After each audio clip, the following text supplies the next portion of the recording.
Salam müəllimlər, hər vaxtınız xeyir olsun. Mən Günel Ələkbərova. Bugün sertifikasiya dəstək marafonu Python suallarının izahına qeyd edəcəm. İzahlara keçməmişdən əvvəl hər birinizə imtahanda uğurlar arzu edirəm. İnşallah istədiyiniz nəticəni əldə edərsiniz. Başlayaq suallarınıza müəllimlər. Birinci sualımız belədir. Verilmiş proqramın nəticəsini müəyyən edin. Proqramımıza baxaq.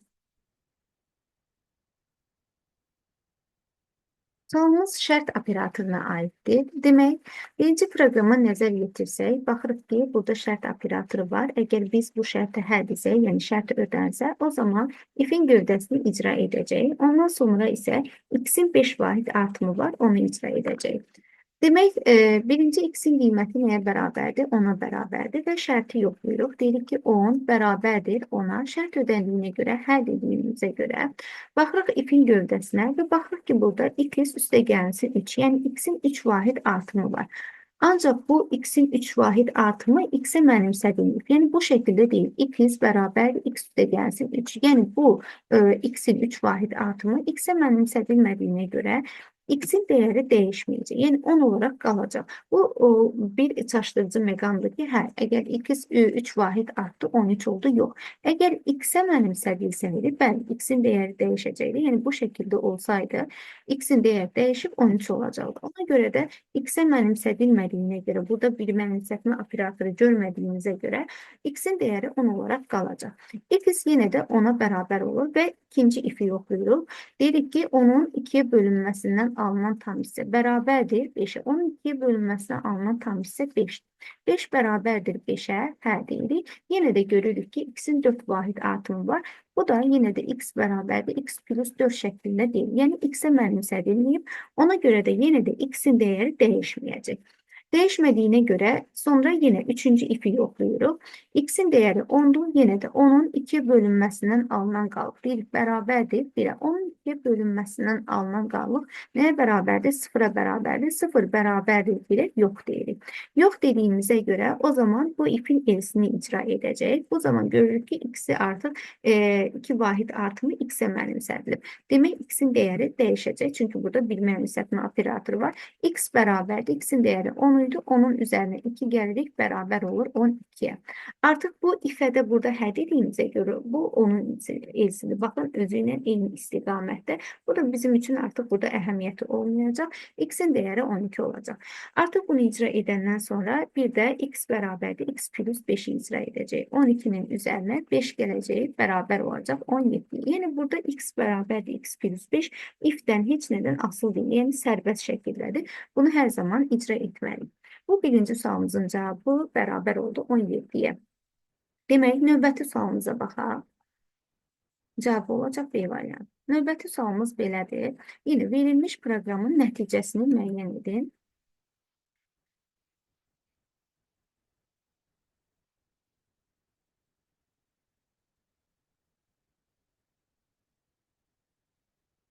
Müəllimlər, burada da baxırıq ki, while var, for var. Birinci, demək, while-i icra edəcək. Nə qədər ki, şərt ödənəcək, while-in gövdəsini icra edəcək. Artıq şərtə yox dedikdə while-dan çıxacaq və for-u icra edəcək. İndi baxırıq burada birinci proqrama nəzər yetirsək, n-in qiyməti 10-a bərabərdir, s bərabərdir 0-a, i bərabərdir 1-ə. Və deyir ki, 1 nə qədər ki, ondan kiçikdir, yəni 1 kiçikdir, kiçik bərabər deyil, yəni onu almayacaq. O zaman s-in üzərinə hər dəfə i-ni gəlir, i-ni də 2 vahid artırır. Müəllimlər, əslində burada baxanda birbaşa görə bilərik ki, burada hansı ədədlər alınacaq. Yəni, tək rəqəmlər, ədədlər alınacaq. Yenə də 1-2 addım edək, daha aydın görə bilmək üçün. Demək, 1 kiçikdir 10 deyirik, hər dediyimizə görə s bərabərdir, cəmi özündə saxlayan dəyişən, yəni 0-ın üzərinə gəlir i-nin qiymətinin 1-i bərabər olur 1-ə. Və i-ni 1 vahid, daha doğrusu 2 vahid artırır. I-nin qiyməti 1 idi, 1-in üzərinə 2 gəlirik, olur 3. Sonra yenidən deyirik ki, 3 kiçikdir 10-dan, hə deyirik, ona görə də s bərabərdir, 1-in üzərinə 3 gəlir və i-ni yenə 2 vahid artırır. 3-ün üzərinə 2-ni gəlirik, olur 5. Demək görürsünüz, i-nin qiyməti 1-dir, ondan kiçikdir, 3-dür, ondan kiçikdir, 5-dir, ondan kiçikdir. Yenidən nə vaxta qədər bu ödənəcək? 7 olacaq, 7 də ondan kiçikdir, 9 olacaq, 9 da ondan kiçikdir və bu alınan tək ədədlərdə nə edəcək? Cəmləmiş olacaq. Yəni 1 üstə gəlsin 3-dür, buradan davam edəcək. 1 üstə gəlsin 3, üstə gəlsin 5, üstə gəlsin 7, üstə gəlsin 9. Yəni S-in dəyəri bu cəm olmuş olacaq. Bəs i-nin dəyəri hələ ki 9, ən sonuncu 9 alacaq. 9 kiçikdir, ondan deyəcək, hə deyəcək. 9-u cəmin üzərinə gələcək və i-ni yenə 2 vahid artıracaq. 9-un üzərinə 2 gəlirik, olur 11. İndi bu cəmi hesablamaq üçün əslində yəni böyük bir cəm deyil. Yenə də mən ədədi silsilədən istifadə edəcəm. Çünki ədədi silsilə çox istifadə olunur proqramlarda. Burada bir ədədi silsilə əmələ gəlir. Sn bərabərdir A1 üstə gəlsin AN bölünsün 2 vurulsun n üstürə. Yəni burada da 5 hədd var. S5 bərabərdir 1 üstə gəlsin 9 bölünsün 2 vurulsun 5. Bu da nəyə bərabərdir? 25-ə bərabər olmuş olacaq. Yəni bu cəm bərabər olur 25-ə. Və i-nin də sonuncu dəyəri nəyə bərabər olur? 11-ə və 11 də artıq 11 kiçikdir 10 deyirik. 11 kiçikdir 10-dan yox dediyimizə görə dövrdən çıxmış oluruq. Biz artıq bu qiymətləri alandan sonra S-in qiyməti 25-dir, i-nin də 11 qiymətindən dövrdən çıxmış olur. 9 qiymətindən yox, çünki 9 1-dir, 3-dür, 5-dir, 7-dir, 9-dur. Hər biri ondan kiçikdir. Biz də burada artıq bir-bir yoxlamadıq, çünki görürük ki, tək ədədlər alınır və yəni ondan kiçik tək ədədləri cəmləmiş oluruq. Və i-nin də ən sonuncu qiyməti 11 olur. Çünki 9 ödənir, cəmin üzərinə 9-u gəlir, bir daha vurğulayıram. Və 9-un üzərinə 2 gəlir 11, 11 kiçikdir ondan yox deyib dövrdən çıxırıq. Bundan sonra baxırıq ki, A-nın dəyəri 1-ə bərabərdir və for k in range, yəni k alır, hardan hara qədər? 1-dən i-yə qədər, i-nin də qiyməti 11-dir. Axırıncı dəyəri bilirik ki, götürülmür, yəni k-nın dəyəri olur 1, 2, 3, 4, 5, 6, 7, 8, 9, 10. Bu nə deməkdir? Yəni bu dövr neçə dəfə baş vermiş olacaq? 10 dəfə dövr etmiş olacaq. Yəni S-in qiymətindən 10 dəfə A-nı çıxmış olacaq.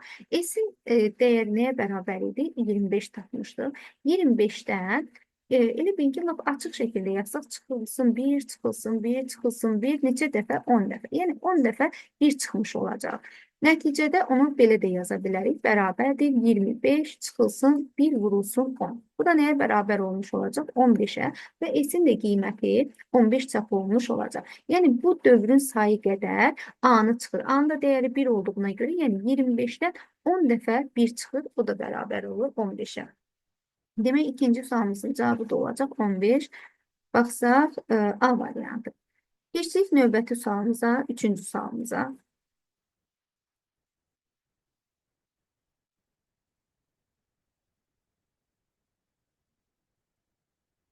Müəllimlər, üçüncü sualımıza diqqət yetirdikdə baxırıq ki, həm if var, həm elif var, elifdən sonra if var. Bunlara diqqət yetirməliyik. Əslində, bu if ödəməyəndə, əslində bunu demək istəyirdim daha doğrusu, bu alt-alta if. Sadəcə bunun ifdən sonra elif gəlir, sonra bir dənə if gəlir. Elifdən sonra elif gəlmir. Elifdən sonra if gəldiyinə görə biz elifdən sonra ifi icra etməliyik. İndi biz bu ifi icra edəcəyik hal-hazırda. Əgər ödənməsə, elifə keçəcək. İndi elif ödəndi, ödənmədi, fərq etməz. Ondan sonra ifi icra edəcək. Yəni burada elif, sonra elif deyil. Elifdən sonra nə gəlir? Elif, if gəlir. Ona görə də bu ifi icra etməliyik. İndi bunu silək. Başlayırıq. A-nın qiyməti nəyə bərabərdir? 6, B-nin qiyməti 12-yə, C-nin qiyməti 8-ə bərabərdir. Birinci ifi yoxlayırıq. Birinci ifi, yəni A ilə C-nin müqayisəsi. 6 kiçikdir 8-dən, hə deyirik. 6 8-dən kiçikdir. Artıq bu ifə hə dediyimizə görə bu elifin burada heç bir əhəmiyyəti yoxdur. Biz elifə nə zaman düşəcəyirik? Yəni if şərti ödənməsi. Bunun üzərinə bu şəkildə belə xətt çəkirəm. İndi lazım olmadığı üçün, yəni biz artıq elifə düşməyəcəyik ona görə. Sonra baxırıq ki, if A yazılıbdır. Müəllimlər, ümumiyyətcə ifin qarşısı, yəni heç bir şərt yoxsa, lap sətr olsun, fərq etməz, sıfırdan fərqli istənilən dəyərdə if turu qiymətini qaytarır. If turu, yəni if turu o deməkdir ki, ifin gövdəsini icra edə bilərik. A-nın da qiyməti sıfır olmadığı təqdirdə, bir daha vurğulayıram, ifin qarşısı sıfır olmadığı təqdirdə hər zaman if turudur. İndi A da nəyə bərabərdir? 6-ya, yəni if 6, bu da o deməkdir ki, if turu. Yəni ifin gövdəsini icra edə bilərik. O zaman yəni burada belə yazsaq if 6'dır, düzdürmü? Yəni 0 olsaydı hə if false olardı. Amma 6 olsun, fərq etməz, sıfırdan fərqli istənilən qiymətlərdə if true deməkdir. İndi başlayırıq. A-nın qiyməti 6'dır və o zaman ifin gövdəsini icra edə bilərik. A ilə B-ni bu dəfə müqayisə edirik. Deyirik ki, 6 böyükdür 12-dən.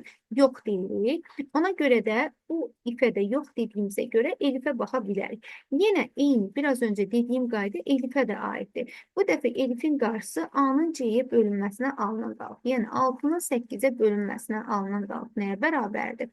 6'ya bərabər, düzdürmü? Yenə də elifin də qarşısı nə olacaq? True olacaq. Yəni sıfırdan fərqli bir dəyərdir. Ona görə də elifin gövdəsini icra edə bilir.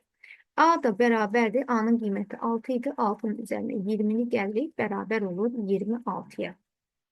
Artıq biz burada A-nın yeni dəyərini aldıq. O zaman bu əvvəlki dəyərin üzərinə xətt çəkirim. Niyə? Dəyişənin dəyişmiş qiymətini mütləq nəzərə almalıyıq. Bundan sonra onsuz da bu ifə hə demişdik. Elifə ona görə düşmədik. Elifdən sonra yenə diqqət edin. Bir daha vurğulayıram. Elifdən sonra elif gəlir. Elifdən sonra if gəlir. If gəldiyinə görə bunu mütləq icra etməliyik. A-nın qiyməti 26'dır, B-nin də qiyməti 12'dir. Deyirik ki, 26 kiçikdir 12'dən, yox deyirik. Bu ifə də yox dediyimizə görə else düşürük. A bərabərdir A-nın qiymətinə, yəni 26'dan çıxırıq. B-nin qiyməti, B-nin də qiyməti 12'dir. Bərabər olur 14'ə. Cavab olur 14. Demək olacaq C variantı. Növbəti sualımıza baxaq. 4-cü sualımıza.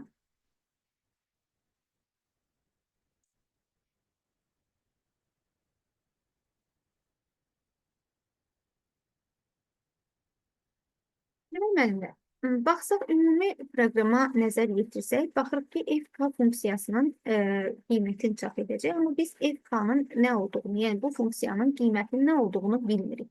Biz adətən görmüşük, məsəl üçün deyək ki, 5, nə bilim, F və yaxud da 3 deyil, bir dənə də onun parametrini deyək ki, 3, 4 şəklində deyil. Yəni bu parametri gedib tapırıq, yenidən gəlib funksiyanı tapırıq. İndi burada baxırıq ki, funksiyanın parametri nədən ibarətdir? Bir siyahıdan ibarətdir, düzdürmü? Ola bilərmi? Ola bilər. Yəni K, FK, K-ya da mənimsədilibdir bir siyahı. Bu zaman faktiki parametr yenə də formal parametri əvəzləyəcək. Yəni FK funksiyasına hələ ki sual işarəsi qoyuram, cavabını bilmirik. Yəni x bərabər olacaq həmin bu siyahıya. Siyahını götürək buradan.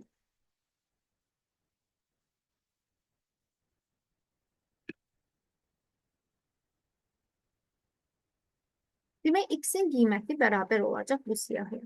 Sonra müəllimlər diqqət edirik. Baxırıq ki, M1-ə x0 mənimsədir, M2-yə x0 mənimsədir. Əsasən diqqət edirəm forun gövdəsinə. Görək, burada bir məna varmı? Yəni biz burada dövrlər gedəcək, bir gələk bu ifi də yoxlayaq, bu ifi də yoxlayaq. Belə sual tipləri adətən imtihanda çox gəlir. Yəni dövr sayı çox olur, amma əslində onun bir qısa yolu mütləq ki olur. Müəllimlər, indi burada da baxsaq, baxıram ki, birinci bu 2 dənə if bizə yəni nə demək istəyir, sadə dildə desək. Baxın müəllimlər, biz indeksləyəndə i alacaq hansı qiymətlər? Birinci onu qeyd edim, sonra deyəcəm. I alacaq 1-dən len x-ə qədər. Yəni indeksləyək siyahımızı 0, 1, 2, 3, 4, 5, 6. Düzdürmü? İndi i-nin qiymətləri hardan başlayır? 1-dən başlayır. Yəni 1-dən başlayacaq len x-ə qədər. İndi indeksləyəndə 6-sı, sayanda 7 olacaq. I-nin qiyməti olacaq burada. I-nin qiyməti olacaq 1, 2, 3, 4, 5, 6. Müəllimlər, i-nin hər bir qiymətində, yəni i-nin bir qiymətini götürərik, bu ifi yoxlayarıq, sonra bu ifi yoxlayarıq, sonra 2 qiymətini götürərik, bu ifi yoxlayarıq, bu ifi, 3'ü götürərik, yenidən bu ifi, yəni hər bir qiymətin, 6 dənə qiymətin altısında da 2 dənə ifi yoxlayarıq, M1-i, M2 qiymət taparıq, sonra bu qiymətlərin cəmini funksiyaya cavab olaraq qaytara bilərik. Ama bu biraz uzun gelir. Yəni bir qiymət üçün 2 dənə ifi yoxlayacaq, 2 qiymət üçün yeni 2 dənə ifi. Yəni elə bilin ki, 12 dəfə yoxlamış olacaq. Bu da imtahanda bizə vaxt itkisi deməkdir. İndi diqqətli baxsaq, baxırıq ki, burada mahiyyət nədən ibarətdir? Məsəl üçün götürür i-nin bir qiymətini, düzdürmü?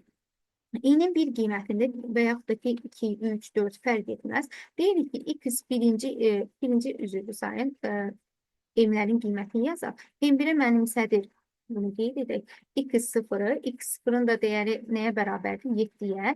M2-yə də mənimsədir. Yenə də X0-ı 7-ni.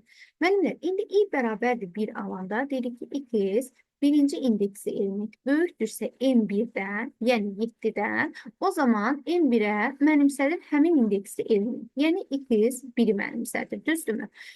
Yəni, hər dəfə hansı indeksli element böyük olursa, M1-ə həmin indeksli elementi mənimsədir. O zaman biz buradan hansı mənanı çıxardırıq? Siyahının ən böyük elementini tapırıq. Siyahının da baxsaq, ən böyük elementi burada hansı olacaq? 2 dənə 9 var, fərq etməz.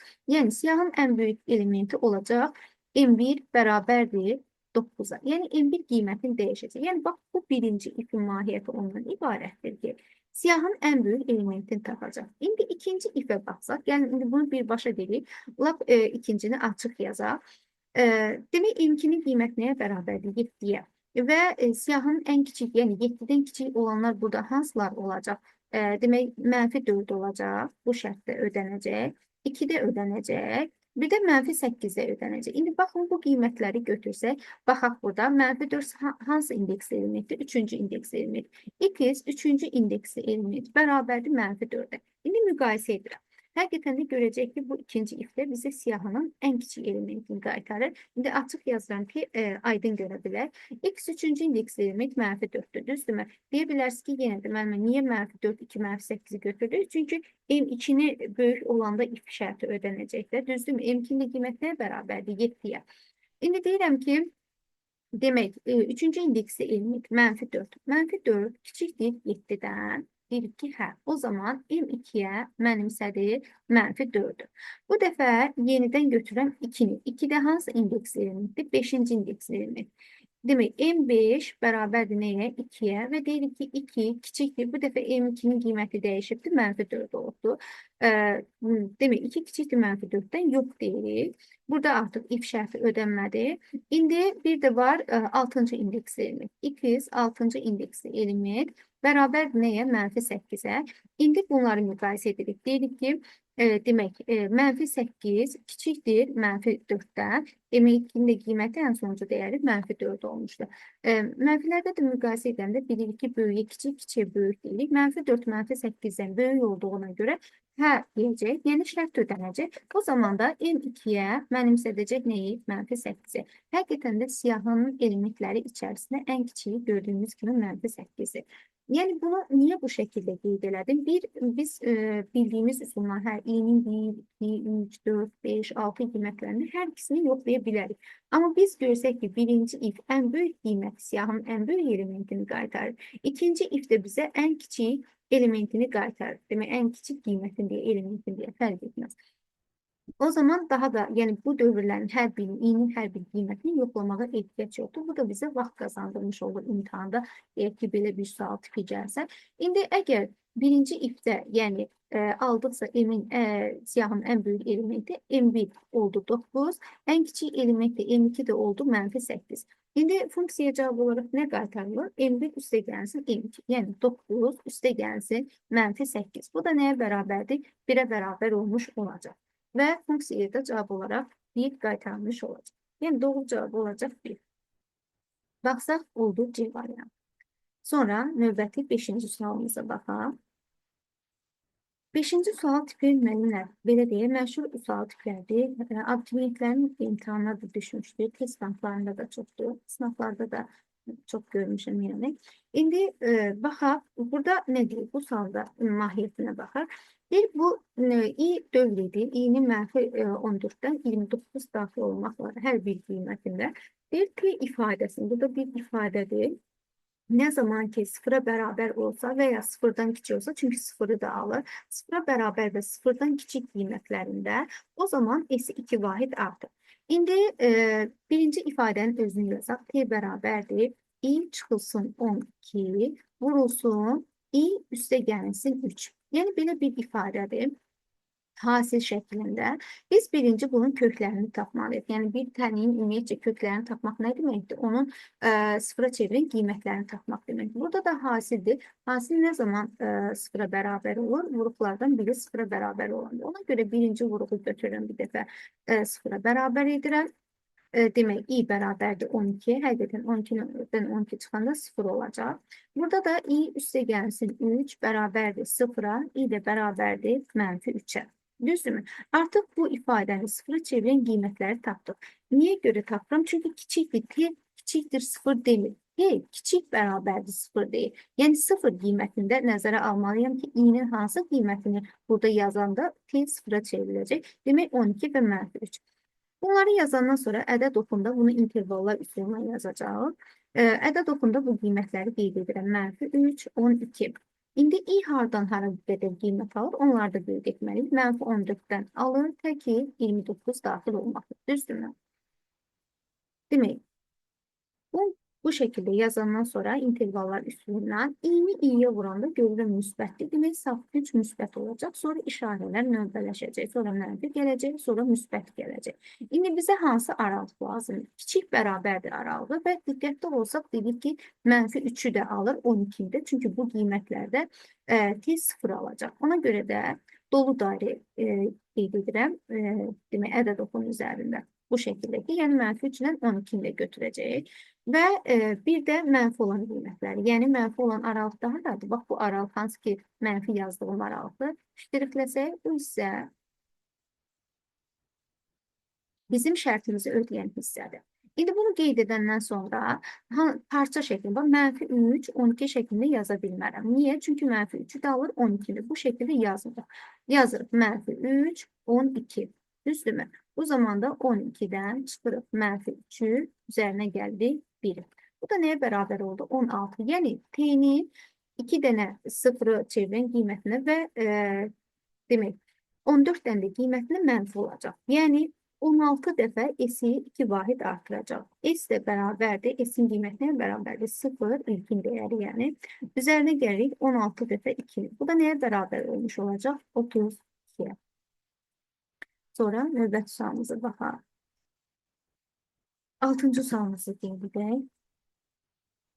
Burada da deyir ki, Python dilində tərtib olunmuş proqramın nəticəsini müəyyən edin. Mənimlə riyaziyyatda belə bir qayda vardır. Deyir ki, məsəl üçün, x bərabərdir y-ə, x y-ə bərabərsə, y də z-ə bərabərsə, dolayısıyla x də bərabərdir z-ə, düzdürmü? İndi eynilə bunu burada qeyd edəcəm. Yəni, başqa cür də yanaşa bilərsiniz. Mən indi bu şəkildə dedim ki, daha rahat olsun. Bizdən deyir ki, c-nin qiymətini, a-nın qiymətini, yəni 3-dən c, 3-dən a-dır, elə c-a deyirəm. C-nin, a-nın, b-nin qiymətini çap etməyə lazımdır. İndi baxıram birinci A-nın qiymətinə. A-ya mənimsədilib nə? C, düzdürmü? C-yə mənimsədilib nə? D, düzdürmü? Sətr tipində. Demək, A C-yə bərabərsə, dolayısıyla buradan da nəticə çıxır ki, A bərabərdir nə? D. Yeni ilə bunu demək dedik ki, D. İndi növbəti baxaq. C-yə mənimsədilib nə? B-nin qiyməti. B, B-yə də mənimsədilib nə? C. Düzdür. Onda C-yə də mənimsədilib demək C. Düzdür. Bu şəkildə. İndi bundan sonra B-nin də qiyməti ilə B olaraq qaldı. B-yə heç nə mənimsədilib, belə C olaraq qaldı. Bizdən deyir ki, C-nin qiymətini çap elə, C-nin qiyməti nədir? 3 dənə C. Sonra A-nın qiymətini çap elə, 3 dənə D. Və B-nin qiymətini çap elə, yenə 3 dənə C. Yəni, C, D, C şəklində olmalıdır. Baxaq variantlarımıza, B variantı doğru olmuş olacaq. Növbəti 7-ci sualımıza baxaq.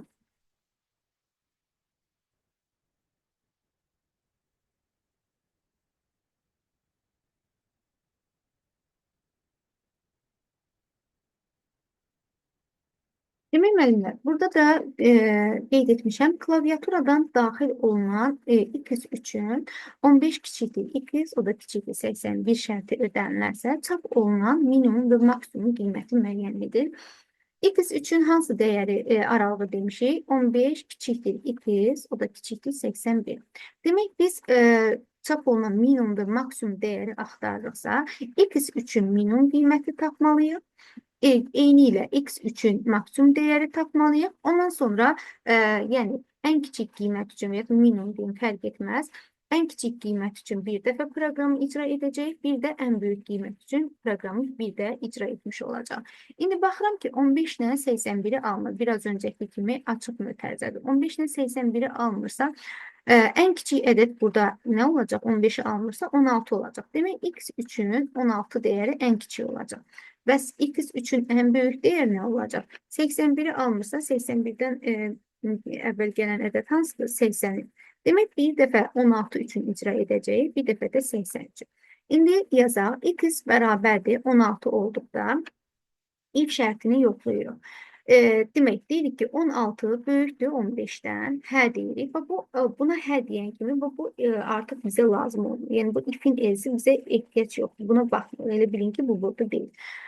Sonra növbəti ifi yoxlayırıq. Artıq buna hə dediyimizə görə x-in qiyməti yenə 16 kiçikdir 100-dən. Yenə hə deyirik. Y bərabərdir. X-in üzərinə 10 gəlir. 16-dır. 16-nın üzərinə 10 gəlir. Bərabər olur 26-ya. Sonra növbəti bu ifi yoxlayırıq. Çünki buna hə dedik. Bu ifi yoxladıq. Buna da hə dediyimizə görə y gəlir. Ondan sonra ifi icra etməliyik. Yenə x-in qiyməti 16-dır. Deyirik 16 böyükdür 30-dan. Yox deyirik. Çünki şərti ödənmədir, buna yox deyirik. Və elsi icra edirik. Y bərabərdir. Y-in dəyəri nəyə bərabərdir? 26-ya. 26-nın da üzərinə 4 gəlir, bərabər olur 30-a. Artıq 30 dəyərini almış olduq. Bu ifə də hə dediyimizə görə onun da elsi budur, düzdürmü? Birinci ifin elsi budur. Özü ilə eyni istiqamətdə bir düz xət üzrə. İkinci ifin də elsi, yəni içəridəki ifin sadə dildə desək, elsi budur. Demək, bu da bizə lazım olmadı, bu da bizə lazım olmadı. Və y bərabərli 30 dəyərini aldıq. Ən sonunda da nə çap olunur? X üstə gəlinsin y. Yəni, x-in qiyməti nəyə bərabərdir? 16-ya, y-in də qiymətini 30 aldıq. Demək, olacaq 46. İndi eyni ilə bu məsələni icra edirik. X bərabərdir 83. Bunu buradan yazaq. Buradan yazaq demək. 16 üstə gəlsin 30 bərabərdir 46. Bu olacaq minimum qiymət. Yəni, minimum bərabərdir 46-ya. İndi maksimum üçün x bərabərdir 80 dəyərini götürürük. Yenə şərti yoxlayırıq. Deyirik ki, 80 böyükdür 15-dən. Hə deyirik. Hə deyəndən sonra yenidir. Bu demək istədiyim budur. Bu elsə baxmayacaq. Çünki bu ifə hə dedimsə, bu els bizə artıq lazım deyil. Sonra yenə şərti yoxlayırıq. Deyirik ki, 80 kiçikdir 100-dən. Yenə hə deyirik. Y bərabərdir. X-in üzərinə 10 gəlirik. Yəni, 80-in üzərinə 10 gəlirik. Nəyə bərabər olur? 90-a. Düzdürmü? Sonra yenə şərti yoxlayırıq. Deyirik ki, x-in qiyməti 80-dir. 80 böyükdür 30-dan. Yenə hə deyirik. Yenə y bərabərdir. X-in üzərinə, y-in üzərinə gəlir. Buna diqqət edirik. X-in üzərinə 10 gəlir. Onsuz da 90-dir. Yenə 90 alacaq. 80-in üzərinə 10 gəlirik. Bərabər olur 90-a. Düzdürmü? Və bundan sonra artıq bu ifdə ödəndiyinə görə bunun elsinə baxmırıq, bizə ehtiyac yoxdur. Bunun ifdə ödəndiyinə görə onun da elsinə baxmırıq. Və y üçün 90 dəyərini almış olub. Və sonunda yenə nə çap olunur? X üstə gəlsin y. Yəni 80 üstə gəlsin 90 və bərabər olur 170-ə. Demək, maksimum dəyər də nəyə bərabər olmuş oldu? 170-ə. Minimum üçün 46, maksimum üçün 170 dəyərini almış oldu. Baxsaq variantlar içərisinə 46-170 Y variantı doğrudur. Sonra növbəti sualımıza baxaq. 8-ci sualımıza.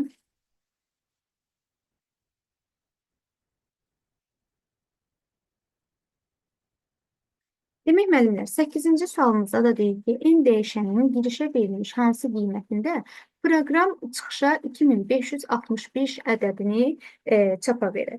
Demək, burada da diqqət edirik nəyə? N-in qiymətini bilmirik, n-in qiyməti 1-dir. Baxırıq ki, birinci, burada dövr nə qədər gedəcək? birdən başlayır, tək ki 50 daxil olmaqla. Yəni i-nin qiyməti 1-dir. Baxaq vaylın da gövdəsində. Demək, n bərabərdir. Bunu birinci qeyd edim. N bərabərdir. N üstə gəlsin, i vurulsun 2. Bu deməkdir ki, hər dəfə i-nin qiymətini 2-yə vuraraq cəmləyəcək. Burada da hər dəfə i bir vahid artır. Yəni 1-dir, solda olacaq 2, 50-dən kiçikdir, 3 50-dən kiçikdir. Məsəl üçün 1-2 addım yazaq, lap aydın görək. 1-dir deyəcək, 1 kiçik bərabərdir 50-dən, hə deyəcək, n bərabərdir. N-in nə olduğunu bilmirik, elə bizdən onu soruşur. N-in üzərinə gəlirik, 1 vurulsun 2 və i-ni bir vahid artırır. I-nin qiymətinə bərabərdir. 1-ə 1 vahid artıranda oldu 2. Yenidən deyirik ki, 2 kiçik bərabərdir 50-dən, hə deyirik. Yenə n bərabərdir. N üstə gəlsin 1 vurulsun 2, üstə gəlsin 2 vurulsun 2, düzdürmü? Yenidən i-ni yenə bir vahid artırıb 2 idi, olur 3. Yenidən deyirik ki, 3 kiçik bərabərdir 50-dən. Bunu da yazaq, artıq mahiyyətini başa düşürük. Yazdıqca ki, 1 vurulsun 2, sonra 2 vurulsun 2, üzərinə gəlirik, i-ni vururuq nəyə?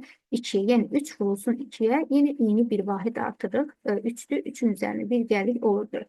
Bu nə vaxta qədər davam edəcək? Yəni i-nin hansı qiymətlərini? 1-dən tə ki 50 daxil olmaqla. Yəni 50 kiçik bərabərdir 50-dən, hə deyəcək. Yenə 50-ni vuracaq 2'ye.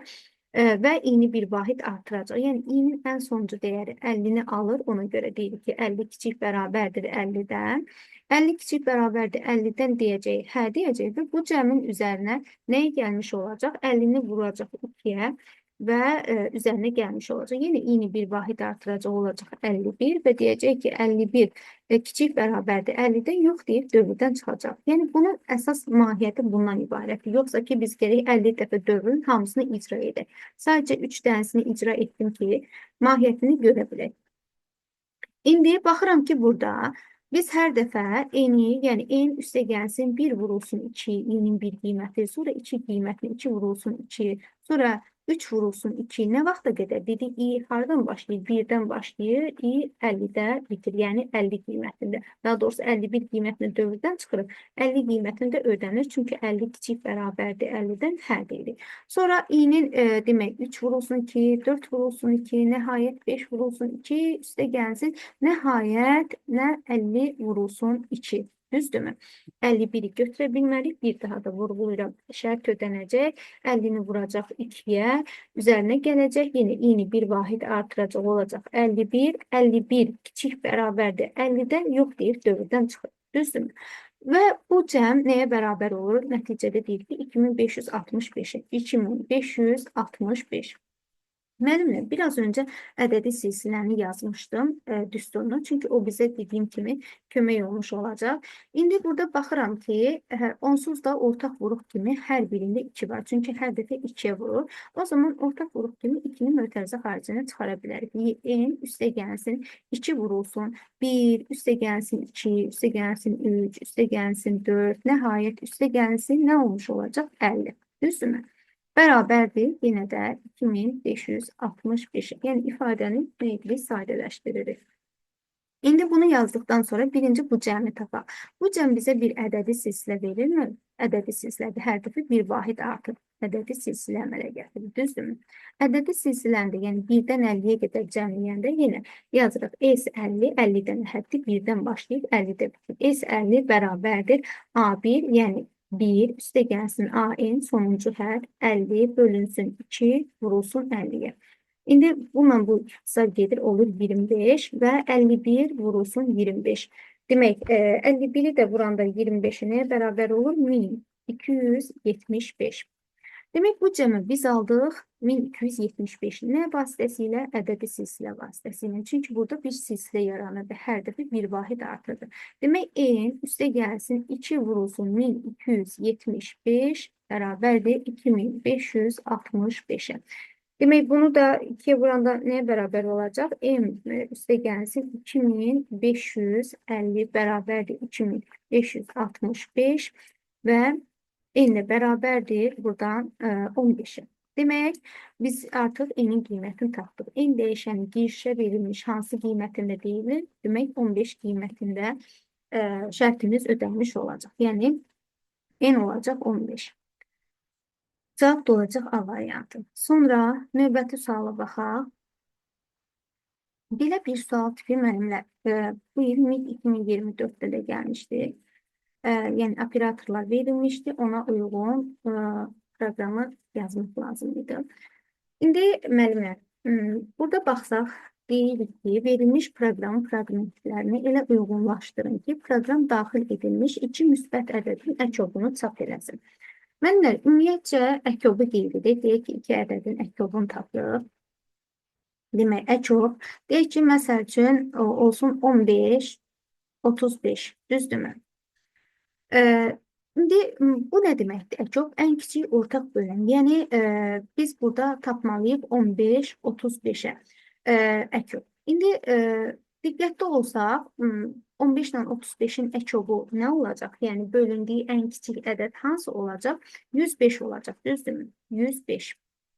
İndi müəllimlər, gəlin bunun əbobunu da tapaq. Əbobu da tapsaq, yəni hər ikisinin bölündüyü ən kiçik ədəd nə olmuş olacaq? 15 ilə demək 35, yəni daha doğrusu bölündüyü deyirəm, üzrlü sayın bölən. Bu da olacaq, yəni 5, düzdürmü? İndi müəllimlər, bu əkobudur, bu da əbobudur. Fərqi yoxdur. Mən sadəcə bu nümunəni yazıram ki, bu məsələnin mahiyyətinə gəlib çıxa bilər. İndi bunu tapdıq, bu heç. Əkob oldu 105, əbob da oldu 5. Müəllimlər, bu iki ədədi, buna bir A ədədi deyək, buna da B ədədi deyək. Bu iki ədədi bir-birinə vurub, onu əbobuna bölsək, əkobunu almış olacaq. Baxın, iki dənə ədəd, yəni A-ya 15 dedim, B-yə də 35 dedim.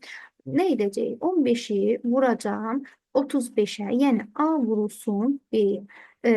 15-i vuracam 35-ə, böləcəm əbobuna. Əbobu da nəyə bərabərdir? 5-ə, düzdürmü? 35 ilə 5 ixtisar gedəndə 15 vurulsun, burada nə olmuş olacaq? 7. 15-i də 7-yə vuranda 105 almış olur.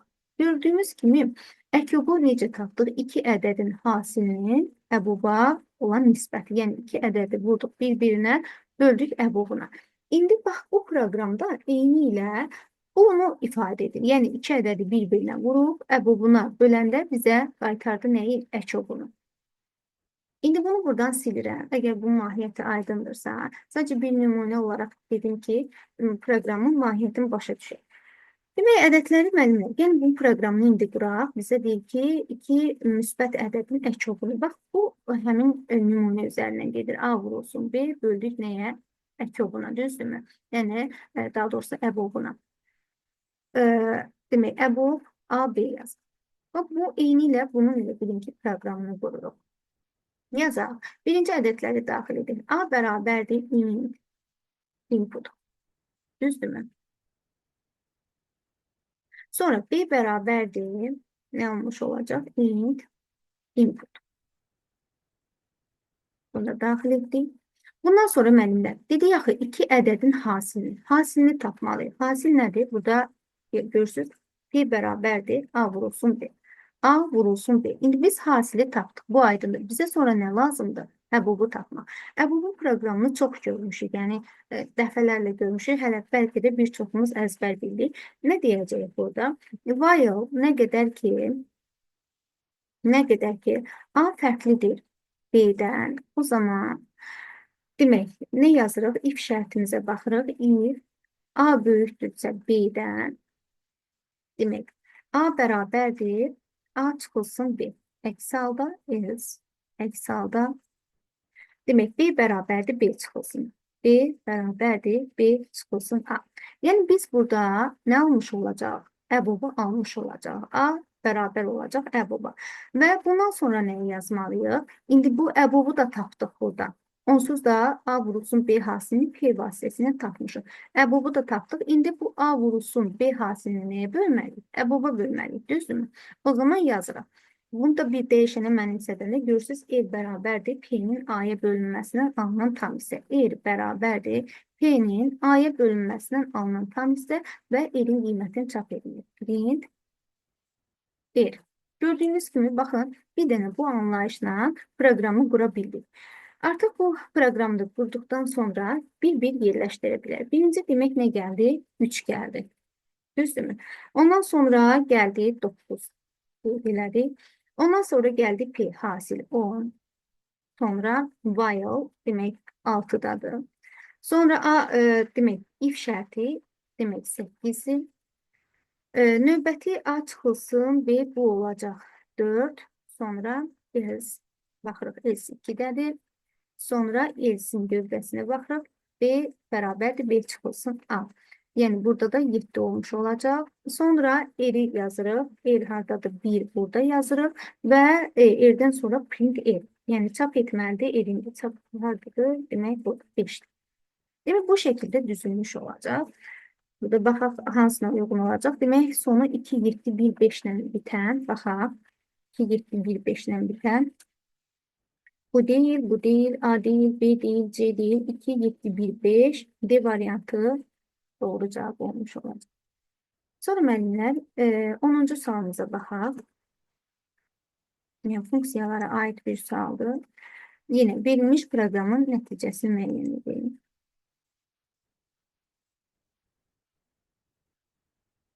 Yine müəllimlər bizdən fn funksiyasının dəyərinin çap olunmasını qeyd edilir. Demək, fn üçün müəllimlər n'in qiyməti 15'dir. Yəni funksiyanın parametri olacaq 15. Düzdürmü? Və f15 funksiyasını tapmaq üçün funksiyaya müraciət edirik və x faktiki parametri formal parametri əvəzləyir. Yəni x bərabər olur 15'ə. Və birinci if'i yoxlayırıq. Müəllimlər, indi burada bir məqamda var, onu da deyəcəm. İf'in şərtini yoxlayırıq. Demək, 15'in 2 bölünməsindən alınan qalx, yəni bərabərdir 1'dir və deyirik ki, 1 fərqlidir 0'dan, hə deyil. O zaman return qaytar x bərabərdir 1'ə. Demir ha, x bu, x bərabərdir 1, bu başqadır. Bu mənimsətmədir. Mənimsətmə. Bir də var, x bərabərdir 1'ə. Bu artıq olacaq bərabərdir. Bərabər yəni. İndi burada biz x-ə 1'i mənimsətmirik. Yəni 1 qaytarmır bizə. X-in dəyəri nəyə bərabərdir? 15'ə deyirik ki, return qaytar nəyi? 15 bərabərdir 1'ə. 15 1'ə bərabər deyil axı. Ona görə bizə nə dəyər çıxaracaq? False dəyərini çıxarmış olacaq. Hə, əgər burada bu bərabərlik olmasaydı, məsəl üçün bunu buradan silsəydim, bir də nə bərabərlik olsaydı? X-ə mənimsədəcəkdi 1'i və f15 üçün müraciət edəcəkdi, bizə qaytaracaqdı 1'i. Amma biz burada 2 dənə bərabər görürük. Ona görə ona diqqət edirik. Bir də diqqət ediləcək məqam nədir müəllimlər? Bəzən sual oluna bilər ki, müəllimlər, indi burada 6-6 ifdir, biz də 6-6 iflər demişik, icra edəcəyik. Biz funksiyanın arqumenti müxtəlif qiymətlərindeyirik. Funksiyanın yalnız bir qiyməti ola bilər. Yəni funksiyanın 2 qiyməti olmur. İndi biz burada baxırıq ki, artıq funksiyaya cavab aldıq da deyirik ki, 15 bərabərdir 1'ə, yox, 15 1'ə bərabər deyil və false dəyərini bizə qaytarmış oldu. Sonra indi ikinci if'ə baxanda bu bizə çaşdırmasın. Yenə də 15'in 2 bölünməsindən alınan qalx nəyə bərabərdir? 1, 1 bərabərdir 1'ə, hə deyəcək. Bu dəfə gəlib bunu icra edəcək. Yox, artıq biz burada cavab aldıqsa funksiya, artıq bu şərtin ödənməsinin aidiyyatı olmayacaq yəni məsələyə. Yəni biz artıq gəlib bir də həm nə olsun ki, burada şərt ödənir. Return x vurulsun 2, yəni 15'i vuraq 2'yə bərabər olsun 30'a 30 qiymətini götürək. Yox, funksiyanın yalnız bir qiyməti ola bilər. Yəni bir qiyməti qaytarmış oldu bizə. Bu da false dəyərdir. Bundan sonra şərtin ikinci if'in lap burada 3 dənə if də olsaydı, ödənib ödənməməyin bizim üçün əhəmiyyəti yoxdur. Buna da diqqət etmiş oluruq. Cavab da olur false. Sonra növbəti sualımıza baxaq. 11-ci sualımız. Yəni deyir ki, verilmiş proqramın nəticəsini müəyyən edin. Qeyd edim ki, sualları özüm tərtib etmişəm. Biraz indi içərisində mürəkkəb suallar ola bilər, amma yəni düşünürəm ki, bu suallar işlədikcə digər suallar sizə daha rahat olacaq. S bərabərdir 0. For I in range müəllimlər. I alır hardan hara qədər? 1-dən 99 daxil olmaqla bilirik ki, 100'ü alınır. Və müəllimlər, baxırıq ki, deyir ki, K-nın yeni, diqqət edilir. K-nın nəyə bərabərdir? K bərabərdir I-nin 10'a bölünməsindən alınan qalıq. D bərabərdir I-nin 10'a bölünməsindən alınan tam hissə. Və deyir ki, K nə zaman D-yə bərabər olarsa, S-i bir vahid artır. Müəllimlər, Ümumiyyətcə K, indi bunu buradan yenidən yazacağım. 10-a bölünməsinə alınan qalıq və D bərabərdir i-nin 10-a bölünməsinə alınan tam hissə. Bu nə zaman ola bilər ki, i-nin 10-a bölünməsindən alınan qalıqla i-nin 10-a bölünməsindən alınan tam hissə bir-birinə bərabər olsun. Mənimlər, demək təkrarlanan iki rəqəmdə olacaq da, düzdürmü? Yəni, məsəl üçün, iki rəqəmli ədədlər buradan 1-dən 99-a qədər getdiyinə görə deyirəm. Yəni 11-də ödənəcək, 22-də ödənəcək, 33-də ödənəcək. İndi yoxlayacaq. 44-də, 55-də, sonra 66-da, 77-də, 88-də, 99-da, 99-da al. Həqiqətən götürsək, məsəl üçün, i-nin götürək 11 qiymətini. K bərabərdir 11-in 10-a bölünməsindən alınan qalıq. Nəyə bərabərdir? 1-ə. Sonra D bərabərdir 11-in 10-a bölünməsindən alınan tam hissə. Nəyə bərabərdir? 1-ə. Həqiqətən də K-nın da qiyməti 1 alındı, D-nin də qiyməti. Deyirik ki, 1 bərabərdir 1-ə, hər deyirik, S1 vahid artırırıq. Eyni ilə 22-də də, 33-də də, 44-də də tək ki 99 daxil olmaqla. Burada da neçə dənə oldu? 1, 2, 3, 4, 5, 6, 7, 8, 9. Demək ki, S-i 9 dəfə bir vahid artıracaq. S bərabərdir 0, üstə gəlmizin 1 vurulsun 9, bu da olacaq 9. Demək, baxsaq, Y variantı doğru olmuş olacaq. Sonra növbəti sualımıza baxaq. Verilmiş proqramın nəticəsini müəyyən edin. Mənimlə, bu sual qrupa da çox göndərilmişdir. Bunu da qeyd edim.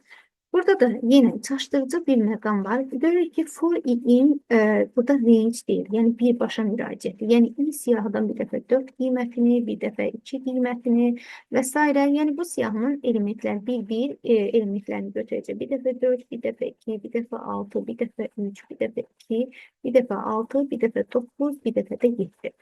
Mənimlə diqqət eləsək, biz nə demişik hər zaman məsələləri icra edərkən? Deyirik ki, dəyişənin dəyişmiş qiymətini hər zaman nəzərə almalıyıq. Yəni, bu cümlə çox zaman, yəni hər zaman demək olar ki, yəni diqqət ediləcək məqamdır. Bax, i götürəcək 4-ü. i 4-ü götürür, düzdür. Və deyirik ki, 4-ün 3-ə bölünməsindən alınan qalıq bərabərdir 0-a, yox deyirik. Bu dəfə, məsəl üçün, 2-ni götürəcək. Deyəcək ki, 2-nin, i bərabərdir 2, 2-nin 3-ə bölünməsinə alınan qalıq bərabərdir 0-a, yox deyəcək. İndi gəldik 6-nı götürdük. i bərabərdir 6-nı götürəndən sonra deyirik ki, 6-nın 3-ə bölünməsinə alınan qalıq bərabərdir 0-a, hə deyirik. İndi bir vahid artırır. Yəni, 6-da 6-nın üzərinə 1 gəlirik, olur 7. Mənimlə, nə olsun ki, biz gövdədə 7 qiymətini aldıq. Nəyə diqqət edirik? Axı, biz bu 7 qiymətini alandan sonra, görürsünüz, burada hamısını ox şəklinə qeyd eləmişəm, oxla. 7 qiymətini, bəli, biz burada alırıq. Amma ondan sonra i gəlir, axı, siyahıdan 3 qiymətini götürür. i-ni 7 almışıq, gəlir yenidən siyahıdan 3 qiymətini götürəndə artıq 7 qiyməti unudulur. Sadə dildə deyəcək. Yəni, dəyişəni dəyişmiş qiymətini nəzərə almalıyıq.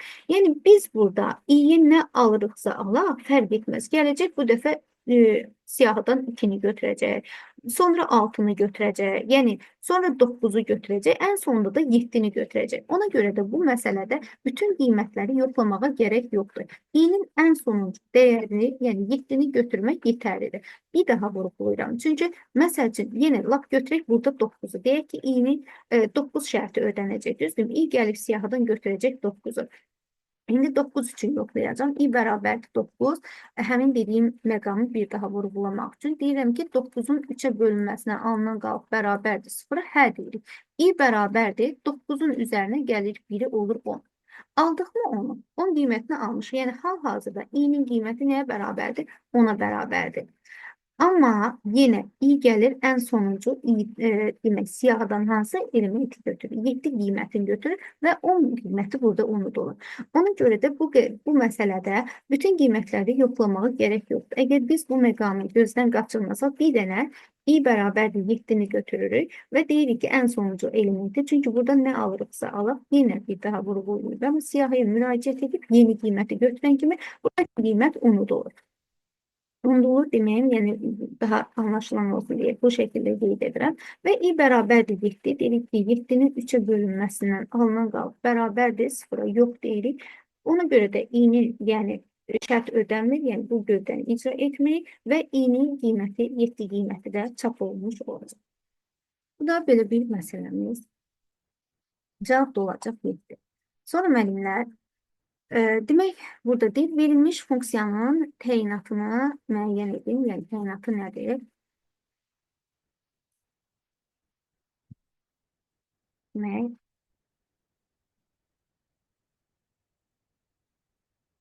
müəllimlər, gəlin variantları da qeyd edək buradan.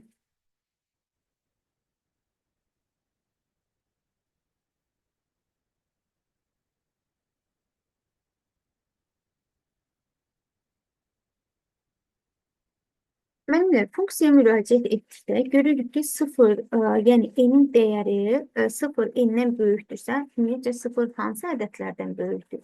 Mənfi ədədlərdən böyük ola bilər. Yəni, n-in qiyməti 0 olduqda, n-in əksini qaytarır. Yəni, mənfidirsə, mənfinin əksi müsbəti qaytarır. Müsbət üçün isə yenə də müsbəti qaytarır. Məsəl üçün, necə deyək, bir qiymət deyək ki, məsəl üçün, f-5 üçün funksiyaya baxsaq, f-5 üçün n-in dəyəri nəyə bərabər olacaq? -5-ə və deyəcək ki, 0 böyükdür -5-dən. Hə, deyəcək. O zaman n-ə mənimsədəcək. N-in onsuz da dəyərində mənfi var. Bir dənə də bu qarşıdakı mənfi, bu da olacaq -5. Yəni, əksini qaytaracaq. Bu da olacaq müsbət 5. İndi f5 üçün deyək, müsbət üçün deyəcək və deyəcək ki, yenə n-in qiyməti nəyə bərabərdir? 5-ə. Deyəcək 0 böyükdür 5-dən. Yox deyəcək və return n, elə n-in özünü qaytaracaq. Yəni, funksiyaya qaytaracaq 5. -5 üçün də 5 qaytardı. Müsbət 5 üçün də 5 qaytardı. Bu bizə nəyə qaytarır? Ədədin modulunu tapır. Yəni, modulda bildik ki, -5-dən də müsbət 5 çıxır. Moduldan olsa hər zaman müsbət çıxır.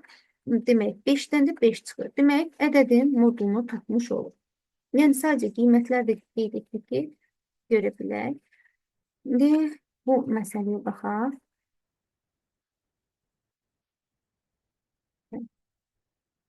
Məsələmiz böyükdür. Bunu da çalışacağım ki, daha sadə yolla qeyd edək. Baxaq görək, sadə yolu, qısa yolları varmı? Demək, müəllimlər, burada da f(k) funksiyasının qiymətini çap olmalıdır. F(k) funksiyasını tapmalıyıq. Yenə k-nın da dəyəri 9-dur. Yəni, funksiyanın parametri olacaq 9. Yenə faktiki parametr, formal parametri əvəzləyəcək. X bərabər olacaq 9-a. Müəllimlər, indi biz bu funksiyanı icra etmək üçün başlayırıq. A-nın qiyməti nəyə bərabərdir? 2-yə, B-nin qiyməti bərabərdir 4-ə. Və deyirik k-nın qiyməti. K-nın qiyməti nəyə bərabərdir? 9-a, düzdürmü? Deyirik ki, 9 bərabərdir 0-a. 9 0-a bərabər deyil, yox deyilik. Bu, if-ə yox deyilik. Düzdürmü? Yox dediyimizə görə elifə baxırıq. Bu dəfə deyilik ki, elifin şərtini yoxlayırıq. 9-un 2-yə bölünməsindən alınan qalıq. Bərabərdir 0-a. Bu dəfə də yox dedik. O zaman elifin elisinə düşürük və elisidə baxırıq ki, nə var? For i in range, demək, i alacaq hardan hara qədər? 2-dən k-yə qədər k-nın qiyməti nəyə bərabər idi? 9-a bərabərdir, düzdürmü? Demək, yazırıq 9. Yəni, i-nin qiymətləri olacaq 2, 3, 4, hamısını yazacaq. 5, demək, 2, 3, 4, 5, 6, 7, 8, bu qədər. Yəni, sonucunu aldım. İndi müəllimlər, baxın, həmin məqam biraz öncə dediyimiz ki, hansı ki, i yeni qiymət alırdı, gəlirdi siyahıdan götürdü. Həmin məqam yenə bizim burada qarşımıza çıxır. Yəni, biz bu i-nin bütün qiymətlərini yoxlamağa ehtiyac yoxdur. Niyə? Çünki, məsəl üçün, yenə qeyd edirəm, i-nin qiyməti 2-dir. Gəlib yoxlayacaq, deyəcək ki, 2-nin 2-yə bölünməsindən alınan qalıb. Bərabərdir 0-a, ilk qiyməti 2-dir də, düzdürmü? Hə deyəcək, o zaman i-ni 3 vahid artıracaq. I-nin qiyməti 2-dir, 2-nin üzərinə 3 gələcək, olacaq 5. I-nin qiyməti oldu mu 5 müəllimlər? Yəni, qiymət dəyişdi, oldu 5. Axı, biz 5 qiymətini alandan sonra i gəlib 3 qiymətini götürəcək. I axı 2-dən hara qədər alır? 9-a qədər. Yəni 3, 4, 5, 6, 7, 8. I bu dəfə gəlib 3 qiymətini götürəcək. 3 qiymətini götürən kimi 5 qiyməti unudulur. Yəni dəyişənin dəyişmiş qiymətini nəzərə alır. Artıq burada da yenə hansısa bir qiymət alacaq, sonrasında şərti ödənməyəcək. Gələcək, yenidən i-ni götürəcək 4 qiymətini. 4 qiymətini götürəndə yenə, baxın, 4-ün 2 bölünməsindən alınan qalıq bərabərdir 0-a. Bu dəfə yenə hə deyəcək. I bərabərdir. 4-ün üzərinə 3 gələcək, olacaq 7. İndi biz bu 7-ni aldıq. Axı yeni siyahıdan deyirəm, üzr sayın. İ gəlib 5 qiymətini alacaq. İ 5 qiymətini alınıb, bu 7 qiyməti unutulur. Demək ki, bunun hamısını yoxlamağa ehtiyac yoxdur. İ'nin ən sonuncu dəyəri 8-i götürürük. Biraz öncəki məsələnin demək olar ki, bu hissəsinin eynidir. İ'nin 8 qiymətini götürürük və deyirik ki, 8-in 2-yə bölünməsindən alınan qalb bərabərdir 0-a. Deyirik ki, hə. O zaman i bərabərdir. 8-in üzərinə 3 gəlirik. Nəyə bərabər olur? 11-ə. Yəni, i'nin ən sonuncu dəyəri 8-i götürdük və i'nin qiyməti artıq oldu 11. Və deyir ki, funksiyaya qaytar i'nin dəyəri. i'nin ən sonuncu dəyəri 11-dir. Demək, f9 üçün biz müraciət etmişdik və 11 dəyərini almış olduq. Cavab da olacaq 11. Sadəcə nəyə diqqət elədik? Dəyişənin dəyişmiş qiymətini nəzərə aldı. Sonra verilmiş proqramın nəticəsini müəyyən edin. Şimdi bu proqramı yazalım. Deməli, burada da nəyə diqqət edirik? Yenə f6 funksiyasını tapmalıyıq. f6'nın dəyəri nə olduğunu bilmirik, bunu axtarırıq. Və müəllimlər nəyə baxırıq? If x in 0, 1, 2. Yəni, bu nə deməkdir? X 0'ı, 1'i, yəni laf sadələşdirsə belə deyək. X 0'ı, 1'i, 2'ni aldığı təqdirdə return x edəcək. Yəni, x-in dəyərini qaytaracaq. Bu qiymətləri almadığı üçün o zaman, yəni almayan zaman daha doğrusu return, bax, bunu qaytaracaq. Yəni, return qarşısında nə varsa onu qaytaracaq. İndi gəlirik F6. 6 ümumiyyətcə bərabərdir 0-a, 1-ə bərabərdir, 2-ə bərabərdir, yox. O zaman gələcək nəyi qaytaracaq? Bunu return, demək, F6 üçün tapırıq funksiyanın cavabına. F5 vurulsun. Demək, F3 üstə gəlinsin, x-in də qiyməti nəyə bərabərdir? 6-ya. Düzdürmü? İndi biz F6'nı tapmaq üçün gərək F5'i F3'ü tapaq. Yəni F5 üçün, yəni 5 0'a, 1'ə, 2'yə bərabərdir. Yəni x-in qiyməti nə 0'dır, nə 1'dir, nə 2'dir. Belə deyil. O zaman F5 bərabərdir. F4 vurulsun, demək. F 5'dən 3, 2, 5'dən 3 çıxanda 2. Üzərinə gələcəm 5'i. Sonra, indi bizə F5'in də qiymətini tapmaq üçün gərək F4'ü, F2'ni, F3'ü tapaq. Hələ F3 də var burada yuxarıda. F5'i tapdıq, F3'ü tapmalıyıq. F3'ü tapmaq üçün yenidən burada qeyd edirik. F3'ü tapanda yenə 3, 0, 1, 2 deyil. Ona görə də yəni bərabər deyil. F, demək 2 vurulsun. Burada F 0 olacaq. Düzdürmü? Və üzərinə gəlirik 3'ü. İndi F5'i dedik, F3'ü dedik, F4'ü tapaq. Yaxşı olardı ki, F4'ü yazaq, fərqi yoxdur, yerlərini dəyişik olmalı. Yox.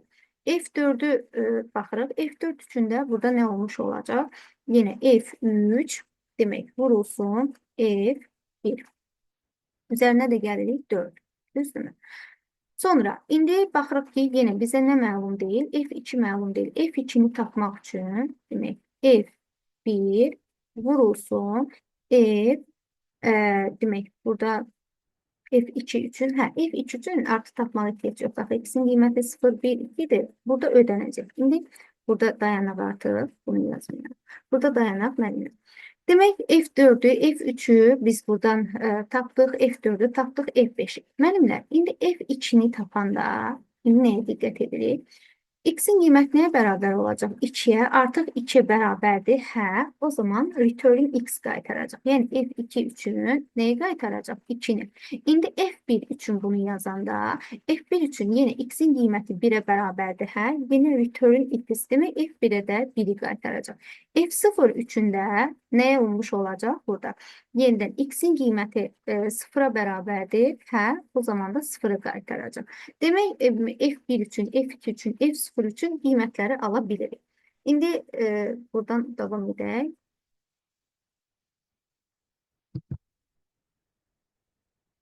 Buradan davam etsək müəllimlər, demək birinci gəlin F3'ü tapaq. Çünki F2, F0 burada məlumdur. Bunları da artıq tapmışıq.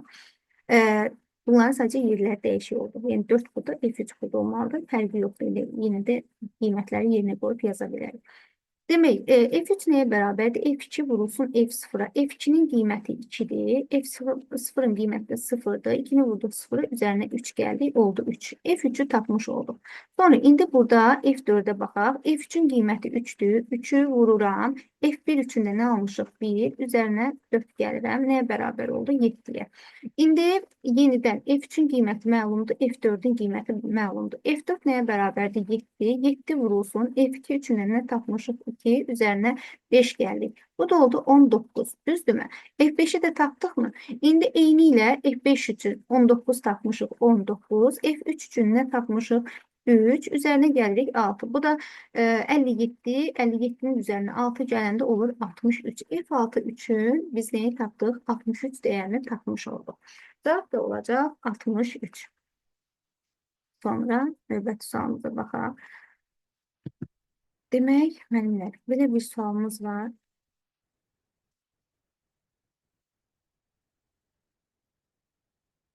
Verilmiş proqramın nəticəsini müəyyən edin. Müəllimlər, split bilirik ki, sətri siyahıya çevirir, join isə siyahını sətrə çevirir. O şərtlə ki, siyahının bütün elementləri sətr tipində olmalıdır. İndi baxırıq ki, bizə belə bir sətr verdikdir və çevirməliyik nəyə? Siyahıya. Amma 5-dən bölərək, yəni 5-dən bölərək. Və 5-dən hansı simvoldan deyirsə, yəni belə deyək, 5-dən bölərək və yaxud da deyirik 5-dən parçalayaraq fərq etməz. Onu siyahıya çevirir və 5-in özü orada iştirak edə bilməz. Yəni hansı simvoldan parçalayırsa. Və bir də nəyə diqqət edirik? Həmin simvol əvvəldə və sonda varsa, onun yerinə boş bir sətr yaranmış olacaq. İndi yazaq. Demək, A bərabərdir. Belə bir siyahımız yaranmış olacaq. Gələcək 1, demək, 2, 3, 4-ə qədər gəlir. Harada ki 5-dən görür, 5-dən artıq bölür. Bu oldu siyahının bir dənə elementi. 5-dən dedim böldü və həmin 5-in özü siyahının elementi kimi orada ola bilməz. Sonra nə gəlir? 6, 0, yenə 5 ilə rastlaşdıq burada, düzdürmü? İndi bu dedik ki, sona düşəndə və yaxud da 5 burada da olsaydı, onun yerinə boş sətr olur. Boş sətirdə siyahının bir dənə elementidir. Yəni, boş sətirdə bunu saymıyorduk. Bu da siyahının bir elementi. Yəni, 3 elementli bir siyahı almış olduq burada. Bunu icra edəndən sonra deyir ki, bu siyahın elementlərini say. Bir dənə element, 2 dənə element, bu boş sətrin özü də, yəni 3 dənə element olmuş oldu. Bu da oldu 3. Sonra deyir ki, bu siyahının elementlərini join vasitəsilə, görür ki, join, yəni bütün elementlər onsa sətr tipidir, birləşdirəcək.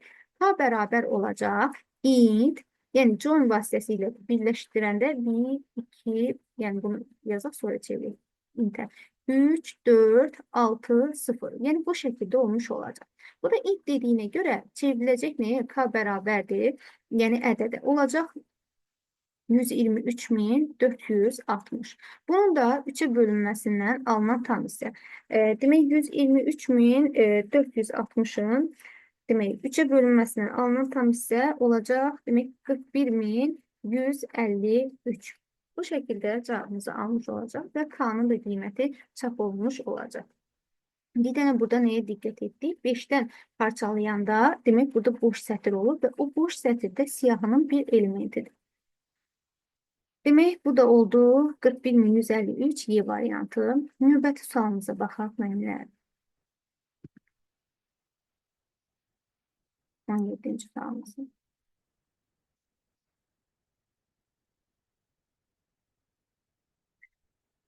Müəllimlər, yenə dəyişənin dəyişmiş qiymətini nəzərə alın. A-ya bir dəfə 2 mənimsədir, sonra 3 mənimsədir. O zaman 2-ni artıq unudulur. A-ya sonra nəyi mənimsədir? Ən sonuncu 5-i mənimsədir. Bu dəfə də 3-ü unudulur. Yəni, ən sonuncu qiymət A-nın olur 5. Müəllimlər, baxıram ki, burada KF burada da tapılır. KF burada da tapılır. Burada A'ya 10-sa K'ya F'ə nə tapacamsa, yenidən aşağıda o qiymət dəyişiləcək. Yəni, A vurulsun 2, deyək ki, K'nın qiymətini tapdıq, A'nın 2 bölünməsinə alınan tam hissəni tapdıq. Yenidən gələcək K'ya burada mənimsədəcək A'nın 4-ə bölünməsindən alınan qalıq, F'ə də mənimsədəcək A'nın 2-yə bölünməsindən alınan ədəd, düzdürmü? Ona görə də daha bu ikincini yazmağa ehtiyac yox. Bu vaxt etkisidir. Çünki K ilə F'in qiyməti burada cavab alandan sonra aşağıda bir də dəyişdiyinə görə bunu hesablamıraq. Yəni, vaxt getməsin deyə bunu hesablamıraq. Ona görə də baxıram ki, deyir, K-yı mənimsədirik nəyi? A-nın 4-ə bölünməsi. Yəni 5-in 4-ə bölünməsindən alınan qal. Nəyə bərabərdir? 1. Yəni K-nın qiyməti olur 1. Sonra F-ə də mənimsədik nəyi? Demək, 5-in 2 bölünməsindən alınan qiymət, 5-in 2 bölünməsindən alınan qiymət 2,5 edir. Düzdürmü? Yəni bu dəfə də f-in qiyməti olur 2,5. Sonra deyir ki, k-ya f-i mənimsət. K-ya mənimsədirəm f-in qiymətini. F-in də qiyməti 2,5-dir. Düzdürmü?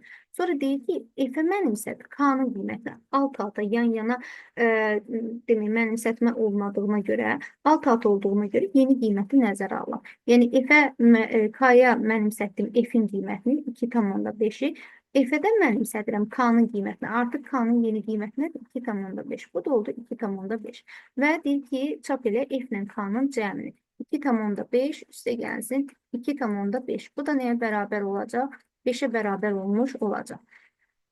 Demək, cavab da olacaq A variantı. Sonra növbəti 18-ci sualımıza baxaq.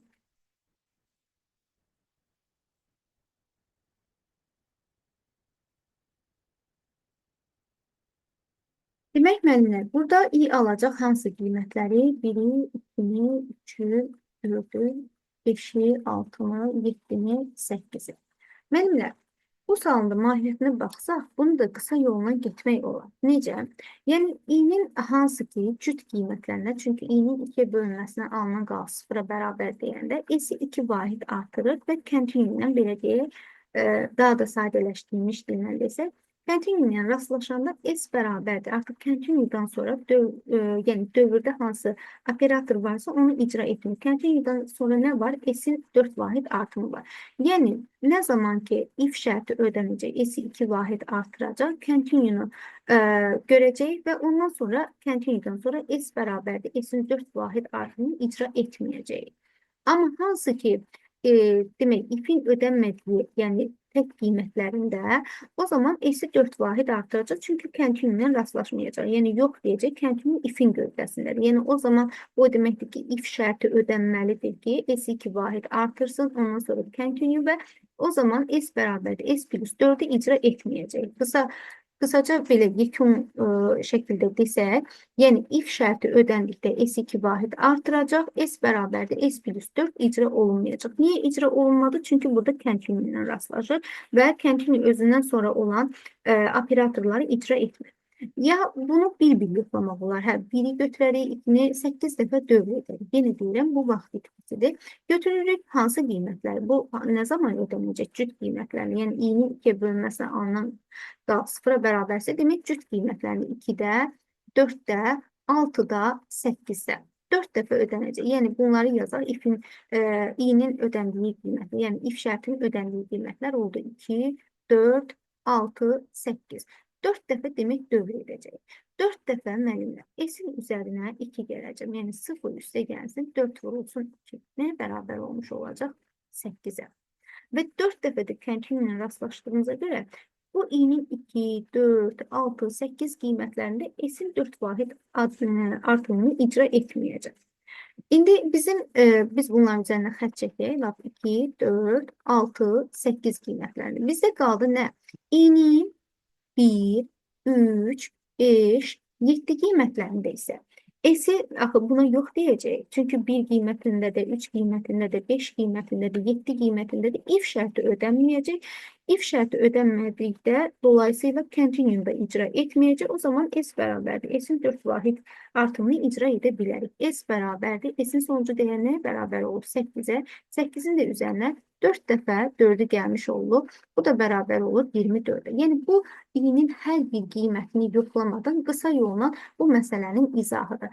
Yox, əgər bunu bu şəkildə icra edə bilmiriksə və biraz çətinliyimiz varsa, i-nin bir qiymətini götürərik, şərti yoxlayarıq, S-i məsələn ödənmədi, S-i 4 vahid artırarıq, 2 qiymətini götürərik, ödənər, S-i 2 vahid artırarıq, kontinuumu görərik, o zaman S-in 4 vahid artımı baş verməyəcək, yenə 3 qiymət üçün i-ni ilə 4, 5, 6, 7, 8 qiymətli ilə, yenə deyirəm, bu bizim vaxtımızı alacaq. Amma burada diqqətli olsaq, baxırıq ki, cüt qiymətlərində S-i 2 vahid artırır, demək, 2 vahid artırmaq, mən burada bir başa yazdım, belə də yaza bilərsə, yəni 0 üstə gəlsin, 2 üstə gəlsin, 2 üstə gəlsin, 2 üstə gəlsin, 2, yəni 2-ni 4 dəfə cəmlədik. Bu oldu 8. İ'nin hansı ki bu cüt qiymətlərində S'i 2 vahid artıran kimi kəntli ilə də rastlaşırıq deyə S'i 4 vahid artımını icra etmədim. Görürsünüz, sadəcə ikiləri cəmlədim. Amma 1, 3, 5, 7 qiymətlərində 4 dəfə dövr edir və 4 dəfə dövr edəndə kəntlinlə rastlaşmır. Çünki ifə yox deyirik, kəntlin də ifin gövdəsindədir. Yəni bunu görmür. O zaman S'i 4 vahid artıracaq. Neçə dəfə? İ'nin 1, 3, 5, 7 qiymətlərində, yəni 4 dəfə bu da bərabər olacaq 24. Ya da dediyim kimi bir-bir qiymətləri yerinə yazaraq da icra etmək olur. Sonra müəllimlər bu sualımıza baxaq, 19-cu sualımıza.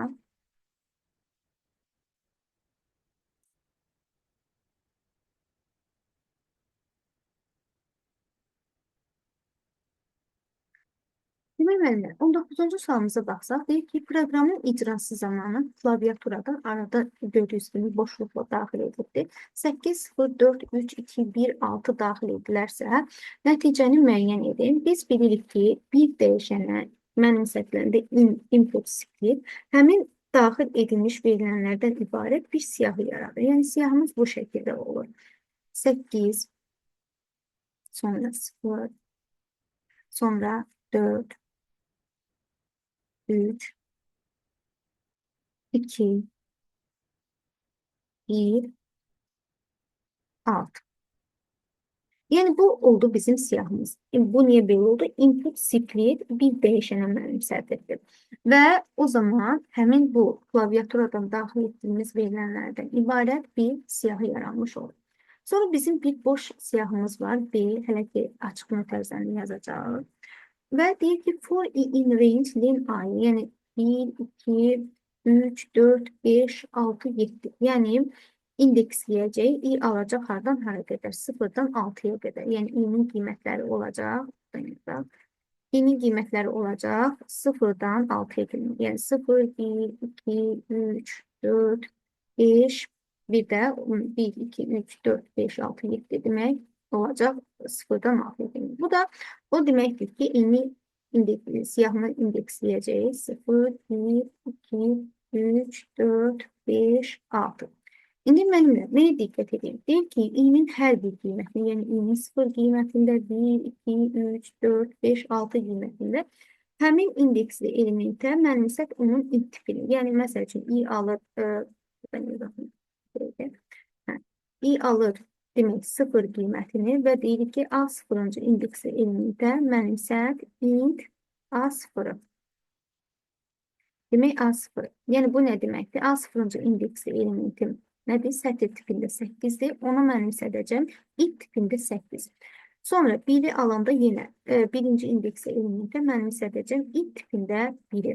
Sonra 2-də də eyni ilə, 3-də də, 4-də də, 5-də də, 6-da da. Yəni, bunun mahiyyəti nədən ibarət olur? Yəni, bu sətr tipində olan elementləri nəyə çevirir? int tipinə, ədəd tipinə. Ədəd tipinə çevirəndə demək necə olacaq? Siyahımız bu şəkildə olacaq. Yenidən, yəni bu sətirlər olacaq ədəd. Yəni olacaq 8, 0, 4, 3, 2, 1, 6. Hardan bildik? Yenə həmin indeksli 0-cı indeksli elementi götürəcək, ona int tipini mənimsədəcək. Birinci indeksli elementi götürəcək int tipini. İkinci, üçüncü, dördüncü, beşinci, altıncı. Hər birini yeni intə, yəni bu sətr tipində olan bütün elementləri nəyə çevirəcək? İnt tipinə çevrilmiş olacaq. İndi bunu yazdıktan sonra bu icra etdik, bitirdik. Birinci foru keçirik. İkinci fora. Burada range görünür. Yəni siyahıya birbaşa müraciət edirik. I alır hansı qiymətləri? Bir dəfə alır 8-i, bir dəfə alır 0-ı, 4-ü, 3-ü, 2-ni, 1-i, 6-nı. İndi bir-bir yazaq. Demək, I alacaq hansı qiymətləri? Birinci siyahıya müraciət edir. Yəni 8-i götürür. I-nin olur 8 qiyməti. Birbaşa müraciətdir. For i A olduğuna görə. Və deyirik ki, 8-in 2 bölünməsindən alınan qalb bərabərdir 0-a. Deyirik ki, hə. O zaman deyir ki, həmin i-ni siyahıya, yəni B siyahısına əlavə edir. Yəni 8-i əlavə edirik. Əlavə elədik. Sonra müəllimlər, i gəlib götürür növbəti 0 qiymətini. I-nin 0 qiymətində demək, deyirik ki, 0-ın 2 bölünməsindən alınan qalb bərabərdir 0-a, deyirik ki, hə. O zaman deyir 0-ı da əlavə elə B siyahısına. 0-ı da B siyahısına əlavə elədik. Sonra i gəlib götürəcək hansı qiyməti bundan sonra? 4 qiymətini götürəcək və yenə deyirik ki, 4-ün 2-yə bölünməsindən alınan qalıq bərabərdir 0. Deyirik ki, hə. O zaman yenə də 4-ü də B siyahısına əlavə edirik. Yəni 4-ü də B siyahısına əlavə etmiş olacaq. Və müəllimlər, i bundan sonra götürəcək hansı qiymətini? 8-i götürdü, 0-ı götürdü, 4-ü, i götürəcək 3 qiymətini. Və 3 qiymətini götürəndən sonra deyirik ki, 3-ün 2-yə bölünməsindən alınan qalıq bərabərdir 0-a. Deyirik ki, yox. Yox dediyimizə görə bu ifin elsi var. Elsə düşür və biriki görür. Birik nə deməkdir? Dövrü qırıb çıxır. Yəni artıq bundan sonra i-nin 2, 1, 6 qiymətlərini yoxlamırıq və siyahıya da əlavə olunur 8, 0, 4.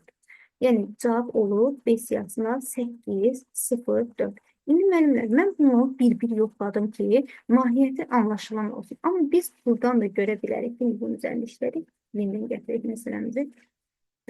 Demək, bizim siyahımız oldu 804. Müəllimlər, buradan baxanda mahiyyətinə baxsaq, görürük ki, input split vasitəsilə bu verilənlərdən ibarət siyahı yaradır.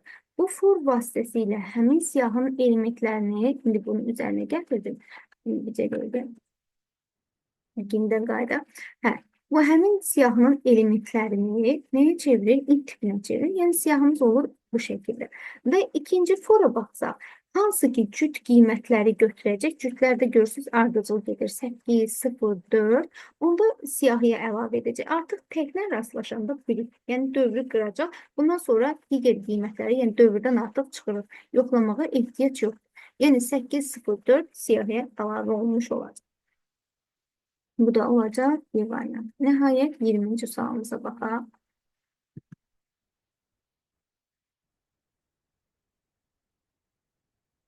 Demək müəllimlər, 20-ci sualımızda baxsaq, x-in dəyəri mənfi qiymətdir müəllimlər. Deyir ki, x-in 3-ə bölünməsinə alınan qalıq 0-a bərabərsə və x-in 2-yə bölünməsinə alınan qalıq 1-ə bərabərdirsə, o zaman if-in gövdəsini icra edilir. Əks halda düşürük elsə. Yəni, şərt ödənərsə bunu icra edəcək, ödənməzsə düşəcək elsə və print x çap olmuş olacaq.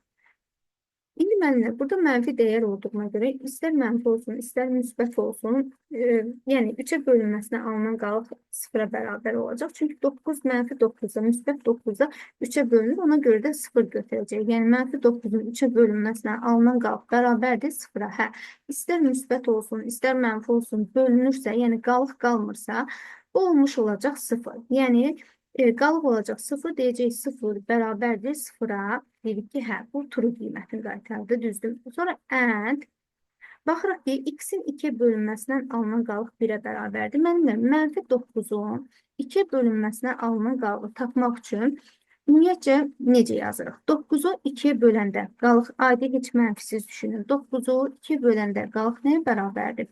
1-ə bərabər, düzdürmü? Və bu 2-dən çıxacaqsınız 1-i. Bərabər olacaq 1-ə. Və yaxud da ki, məsəl üçün bunu yazmaq üçün indi bu sualdan kənara çıxacağım. Deyək ki, mənfi 17-nin nə edək? 5-ə bölünməsindən alınan qalıq. Məsəl üçün deyək ki, tapırıq.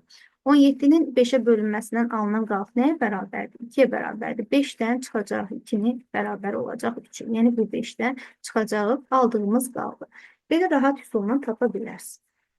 İndi də burada eyni ilə həmin üsulu tətbiq elədim. 2-dən çıxacaq 1 olacaq 1. Bu dəfə də deyirik ki, 1 bərabərdir.